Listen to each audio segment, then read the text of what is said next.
खत्म हुआ बृजभूषण शरण सिंह का दबदबा। सरकार झुकी पहलवानों के सामने। सरकार ने झुकाया बृजभूषण शरण सिंह और उसके सहयोगी संजय सिंह को और कुश्ती संघ को किया निलंबित।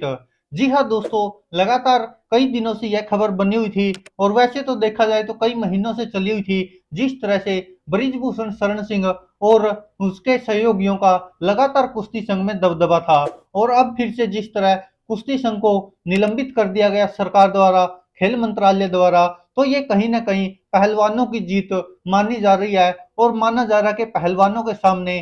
सरकार झुक गई है और सरकार ने बृजभूषण शरण सिंह को भी झुका दिया है। जी हाँ दोस्तों, आपको याद होगा अभी 2 दिन पहले ही जिस तरह से कुश्ती संघ के चुनावों का फैसला आया था और एक बार फिर से संजय सिंह जीत गए थे और जो बृजभूषण शरण सिंह है भारतीय जनता पार्टी के सांसद गोंडा से, तो उनके सहयोगी माने जा रहे हैं और काफी करीबी माने जा रहे हैं। इसका अंदाजा आप इसी बात से लगा सकते हैं कि जब संजय सिंह ने कुश्ती संघ के चुनाव में जीत हासिल की तो बृजभूषण शरण सिंह के सारी मालाएं डली थी और संजय सिंह केवल एक कार्यकर्ता की तरह खड़ा था उनके बगल में। तो इससे साफ झलक रहा था कि यह पहलवानों की हार हुई है और उसके बाद फिर जिस तरह से जो जो हुआ वो आप सबके सामने है। वो चाहे बजरंग पुनिया का पद्म श्री सम्मान वापिस लौटाना हो या फिर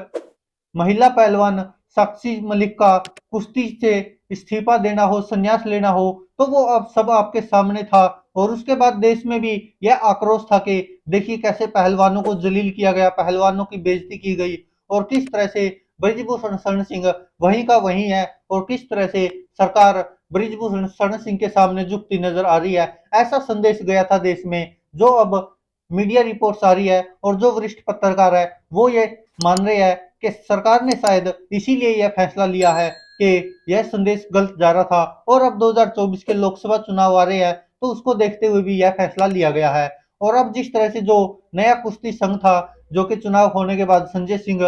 उसके अध्यक्ष बने थे, तो जो भी फैसले लिए थे कुश्ती संघ के नए अध्यक्ष संजय सिंह ने, तो वो सब भी रद्द कर दिए गए हैं। साक्षी मलिक ने यह कहते हुए कुश्ती को त्याग दिया कि क्या वहां पर बेटियां जा पाएंगी जहां पर इतना बड़ा अपराधी है, जिस पर इतने सारे आरोप लगे हैं। और यह भी मायने रखता है कि इतने बड़े बड़े पहलवानों ने आरोप लगाए हैं, तो कहीं ना कहीं यह एक भारी पड़ गया फैसला जो बृजभूषण शरण सिंह के दबाव में संजय सिंह ने लिया होगा और वह अब उन्हीं पर उल्टा पड़ता दिखाई दे रहा है कि इतनी जल्दी उन्होंने जो फैसले लिए और गोंडा में ही वो नेशनल ट्रायल कराने का जो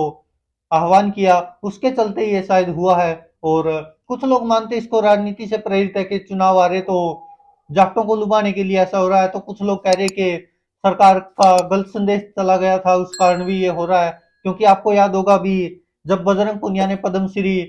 वहां पीएम आवास के बाहर रखा था तो उन्होंने भी कहा था कि जो सरकार ने आश्वासन दिया था वो उस पर सरकार खरी नहीं उतरी, हम क्या कर सकते हैं, हम तो बेटियों की लड़ाई लड़ने के लिए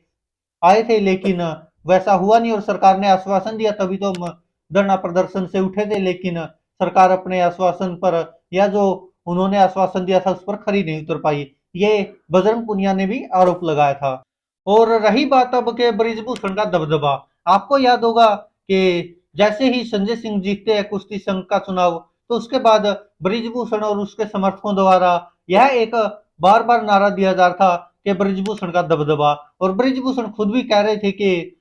दबदबा था, दबदबा है और दबदबा कायम रहेगा। और शायद वो दबदबा महंगा पड़ गया बृजभूषण को भी और संजय सिंह को भी, क्योंकि जो लोग मान रहे कि बृजभूषण का दबदबा, उसका ये एक बड़ा कारण है कि बृजभूषण के बहुत सारे सहयोगी या जो करीबी है वो पहले ही कुश्ती संघ में लगातार उन्हीं का कब्जा था और उन्हीं के जो लगभग करीबी थे वो उस पर कब्जा जमाए हुए थे और उन्हीं का सब कुछ था। कोई उपाध्यक्ष था, कोई कुछ था, सारा कुछ उन्हीं का था। और अभी जो संजय सिंह जीते तो बताया जा रहा है कि संजय सिंह तो केवल एक मोहरा है, असली तो उसके बाद भी बृजभूषण शरण सिंह ही है और उन्हीं का दबदबा था। और ये उनके समर्थक खुलकर बोल रहे थे लगातार, वो चाहे सोशल मीडिया हो या न्यूज चैनल वगैरह हो, जहां पर भी मौका मिलता था तो बृजभूषण की तरफ से ये लगातार जताया जा रहा था कि देखिए हमारा दबदबा पहले भी था और अभी भी हमारा दबदबा है। और बृजभूषण कह रहा था कि ये जो अदालत के निर्देश से चुनाव हुए हैं और चुनाव जीतने वाला ये अध्यक्ष बना है तो उसके चलते लगातार ये दबदबा माना जा रहा था बृजभूषण का। और कहा जा रहा था कि जो इतने बड़े बड़े अंतर्राष्ट्रीय पहलवानों ने जो मुद्दे उठाए हैं और जो आरोप लगाए हैं उन पहलवानों की बेइज्जती कर दी और माना जा रहा था कि ये एक बहुत बड़ा अपमान है, वो भी उनका जो इतने बड़े पहलवान है। अब आप सोचकर देखिए कि 140 करोड़ आबादी वाले देश में अकेली महिला पहलवान है जो साक्षी मलिक है, जिसने इतने बड़े बड़े सम्मान देश को दिलाए है, गोल्ड मेडल देश को दिलाया है, ओलंपिक में झंडा लहराया है। तो जिस कारण माना जा रहा था कि जो 140 करोड़ भारतीयों का प्रतिनिधित्व करती थी, उस साक्षी मलिक को भी अपमानित कर दिया है भाजपा सरकार ने कहे, या फिर एक ऐसे सांसद ने जिसके ऊपर के आरोप लगाया था साक्षी मलिक और विनेश फोगाट, बजरंग पुनिया और भी जो उनके साथ में थे उन लोगों ने। और हालांकि अब आप सोचकर देखिए कि समाज में भी गलत संदेश जा रहा था, पूरी दुनिया में ही गलत संदेश जा रहा था कि इतने बड़े बड़े पहलवानों ने आरोप लगाए, उसके बावजूद भी एक नेता जो कि खुद ऐसी छवि का नेता जो खुद मानता अपने आप को अपराधी। और आपको याद होगा द ललन टॉप पर तो उसने ये भी स्वीकार किया था कि मैंने एक व्यक्ति की गोली मारकर हत्या भी की है, तो वो भी आपको याद होगा जो ब्रिजभूषण शरण सिंह ने दावा किया था। तो उसके बावजूद भी वो भारतीय जनता पार्टी का सांसद है। वैसे तो ज्यादातर जो भी राजनीतिक पार्टियां उनमें आपराधिक नेता ही ज्यादा है, जो आप देखोगे तो उनमें से शायद 60-70% से ज्यादा ही मिलेंगे जिन पर आपराधिक मुकदमे दर्ज होंगे। तो उनमें से एक ब्रिजभूषण शरण सिंह भी है जिस पर के आपराधिक मुकदमों की लंबी लिस्ट है। जो जंतर मंतर पर पहलवान प्रदर्शन कर रहे थे तब उन्होंने वो लिस्ट भी सामने रखी थी। तो इसी कारण अब कहा जा रहा कि ब्रिजभूषण शरण सिंह का जो कुश्ती से दबदबा था वो अब सरकार ने खत्म कर दिया है। और उसके बाद बात आती है कि संजय सिंह क्या था वो तो आप सबको पता ही चल गया, क्योंकि संजय सिंह सिर्फ एक केवल मोरा था और बाकी पूरी सपोर्ट तो ब्रिजभूषण शरण सिंह की थी। और जो कुश्ती के चुनाव हुए उसमें भी संजय सिंह से बड़ी जीत तो ब्रिजभूषण शरण सिंह की मानने जा रही थी, क्योंकि ब्रिजभूषण शरण सिंह ने तो पहले ही ऐलान कर दिया था कि हम ही जीतेंगे अब की बार फिर से, और कुश्ती संघ का दबदबा हमारा ही रहेगा। ये ब्रिजभूषण शरण सिंह ने भी कहा था और उनके कार्यकर्ता तो इसको और ज्यादा बड़ा चढ़ा कर दिखा रहे थे। लेकिन अब जिस तरह संजय सिंह को मोहरा बनाया गया, क्योंकि ब्रिजभूषण शरण सिंह का सबसे करीबी माना जा रहा है, और ब्रिजभूषण शरण सिंह और संजय सिंह दोनों का ही दबदबा खत्म कर दिया खेल मंत्रालय ने इस नए कुश्ती संघ को निलंबित करके। और जो उन्होंने संजय सिंह ने जो आदेश दिए थे उन पर भी सब पर रोक लगा दी। तो अब उम्मीद है कि शायद अभी चुनाव होने मुश्किल है कुश्ती संघ के, वो शायद लोकसभा चुनाव के बाद होंगे, और उससे पहले हो सकता है कोई टेम्परेली ऐसी कमेटी वगैरह बैठा दी जाए तो वो जो आगे ओलंपिक वगैरह की तैयारी करवाए, ऐसा माना जा रहा है। अब बहुत सारे लोगों के मन में ये भी सवाल उठ रहा है कि आखिरकार क्यों ऐसा हुआ और क्यों भाजपा सरकार ने यह कुश्ती संघ निलंबित कर दिया। और क्या सरकार को पहले नहीं पता था कि जो संजय सिंह है वो ब्रिजभूषण शरण सिंह का ही करीबी है, और अगर वह चुनाव जीतता तो फिर क्या संदेश जाएगा। लेकिन शायद सरकार ने यह नहीं सोचा था कि इतनी बड़ी पहलवान साक्षी मलिक जो कि कुश्ती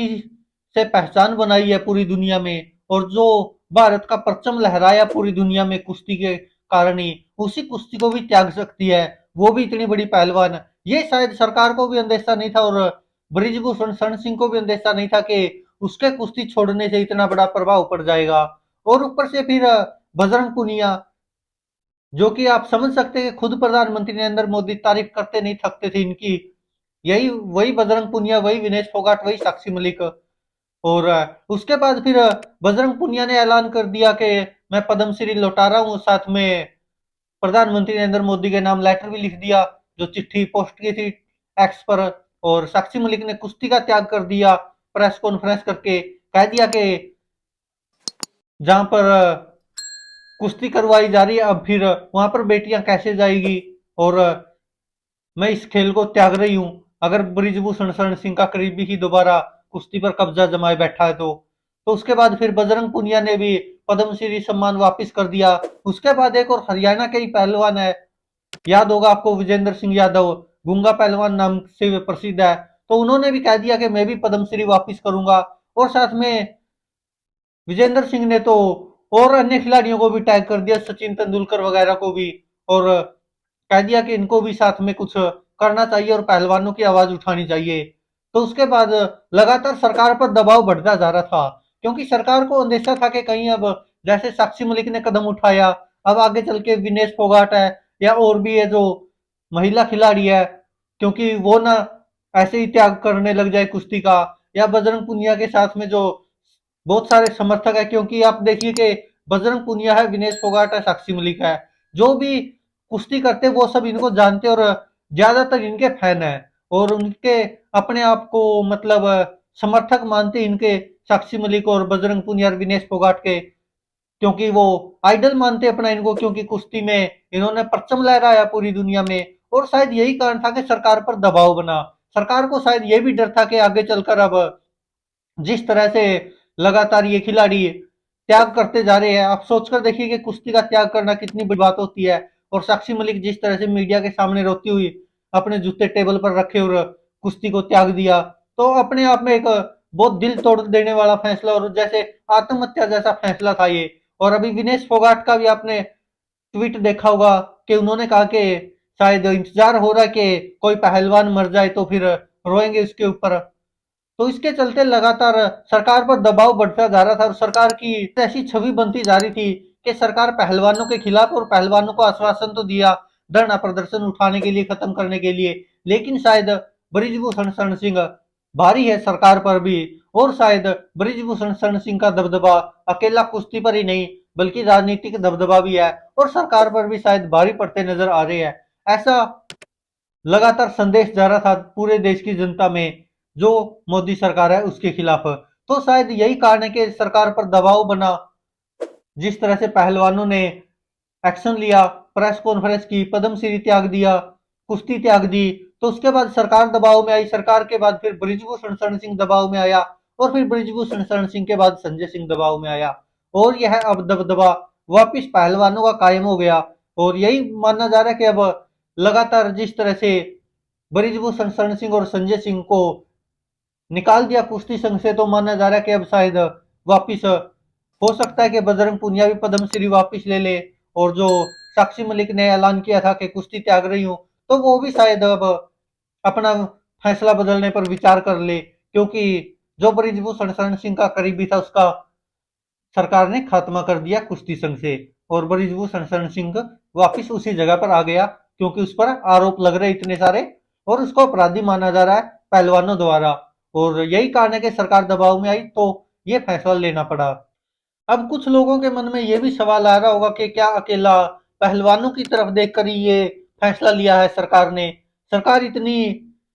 झुकने वाली तो नहीं थी, लेकिन कुछ मजबूरियां हो जाती है तभी झुकती है। किसान आंदोलन याद होगा, 750 से ज्यादा किसान शहीद हो गए थे दिल्ली बॉर्डर पर, तब जाकर किसानों के सामने प्रधानमंत्री नरेंद्र मोदी झुके थे और भारतीय जनता पार्टी की सरकार झुकी थी और तब जाकर वो 3 कृषि कानून वापिस लिए थे। तो लोग सवाल उठा रहे कि भाजपा इतनी जल्दी से झुकने वाली नहीं है, कुछ तो कारण रहा होगा। तो कुछ लोग इसको राजनीतिक एंगल से भी देख रहे हैं। अगर राजनीतिक एंगल से देखा जाए तो जैसे अभी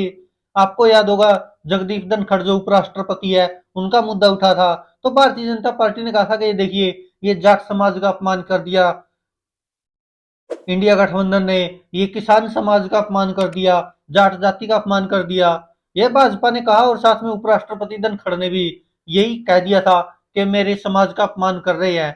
तो लगातार बहस हो रही थी इसमें, तो लोग कह रहे थे कि यह जाट समाज का अपमान कैसे हो गया, क्या इस देश में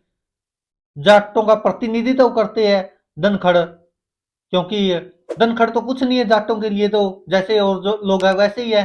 तो लोग कह रहे थे कि आखिरकार ये जाट का अपमान कैसे हो गया। और इसको लगातार कुछ लोग उसके समर्थन में भी आ रहे थे, कुछ लोग उसके विरोध में भी आ रहे थे। जाहिर सी बात है जो भारतीय जनता पार्टी के समर्थक थे वो धनखड़ के समर्थन में आ रहे थे और कह रहे थे कि ये जाटों का अपमान है। लेकिन जो भी अन्य लोग थे वो कह रहे थे कि ये इसका जाटों से क्या लेना देना, जब किसान बॉर्डर पर शहीद हो रहे थे तब कहाँ था धनखड़, तब क्यों नहीं जाट था, या फिर ये सरकारी जाट है या फिर ये भाजपा वाला जाट है, और भी न जाने क्या क्या ऐसी बातें हुई। तो लगातार लोग सवाल उठा रहे थे और कांग्रेस नेता और बॉक्सर विजेंद्र सिंह ने भी कहा था यही बात, तो आप समझ सकते हैं। और अब उसके बाद लगातार जोड़ा जा रहा है कि ये जाट एंगल वाला जो भारतीय जनता पार्टी मुद्दा उठाना चाह रही है, तो कह रहे कि जगदीप धनखड़ का जो मुद्दा उठाया था वो कामयाब नहीं हो पाया। तो अब इसी तरह से ताकि जाट नाराज ना हो भारतीय जनता पार्टी से या उसके खिलाफ ना हो, तो इसीलिए ये प्रोपगेंडा रचा गया। तो कुछ लोग इसको भी माध्यम बना रहे और कह रहे कि जाट नाराज ना हो इसीलिए पहलवानों को ऊपर उठाया सरकार ने और बृजभूषण शरण सिंह को नीचे दबा दिया है। इसको भी एक एंगल मान रहे हैं क्योंकि यूपी, राजस्थान, दिल्ली, पंजाब, हरियाणा, यहाँ पर ये जाट बहुल इलाका माना जा रहा है और यहाँ पर काफी दबदबा है।